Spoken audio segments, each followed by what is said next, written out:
Well, he was a producer, really, of Studio One, among other shows and series that he had, but that was the most famous. And they shot everything in Grand Central Station in those days. And Channel 5, Dumont, also was shooting there. In those days, you have to remember that with as primitive as it was, and with as prohibitive as costs were, that very often the sets were just canvas. They didn't look real at all, but there they were. They were just canvas, and there would be one set here, a canvas wall, and another set back of it, right against it for another show that was on the other side. And the minute you finish your show, you'd have to be very quiet and tiptoe, because they were on the air now on the other side of this flat. And of course you could hear a pin drop. But I did a number of Studio Ones for Tony Minor.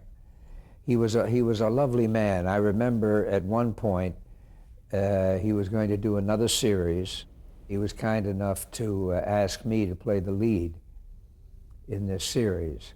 The only problem being that Charlie Irving, my friend from the first series that I had at ABC, now had another series that was being done specifically for me and my first wife, Cynthia.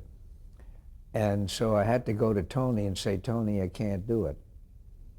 And he was very disappointed, but he was also wonderful about it.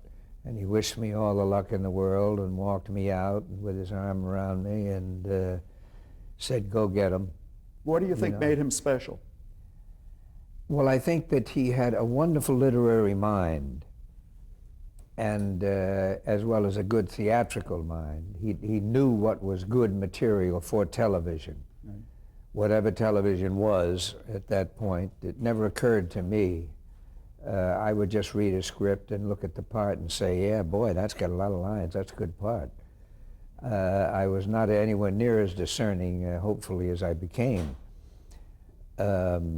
I would play good parts and bad parts, but we all did.